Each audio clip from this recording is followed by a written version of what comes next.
Сәлем достар, сіздермен мөлдір. Бүгін өзбекский плов жасайтын боламыз. Оған керекті заттар міне: сәбіз, пияз, ет, қазы қостымен. Қызып тұрған қазанымызға 2,5 ожау май құямыз, сұйық май. Етімізді, қазымызды салып, екі жағы қызарғанша осылай пісіріп аласыздар, қызартып.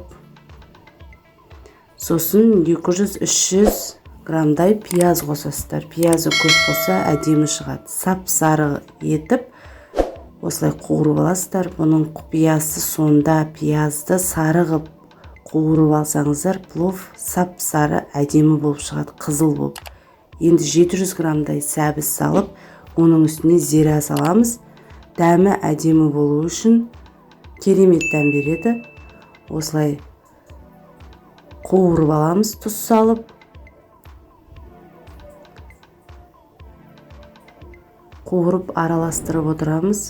Енді 1 литрлік банкіменен осындай 1 литр су құйдым. Асты қайнап, қатты қайнағанша қатты қоясыздар, сосын жай қоясыздар. Еті пісіп алғаннан кейін осы 1 литр су құйдық қой жаңа. Енді 1 литр күріш саламыз. Сонда біздің плов езіліп кетпейтін, шашырап тұратын плов шығады. Қайнап, енді астын жоғарылатасыздар. Ет піскеннен кейін күріш салатын кезде осылай қатты отта күрішін саласыздар. Осылай етіп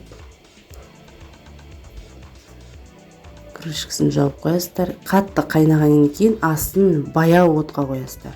Осылай суы тартылғаннан кейін ортасын тесіп, егер күріштеріңіз кішкене пісіңкіремей жатса, су құйып жіберіңіздер, қайнаған су.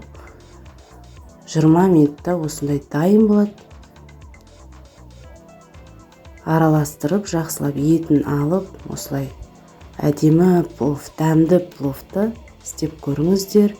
Керемет дәмді плов шықты.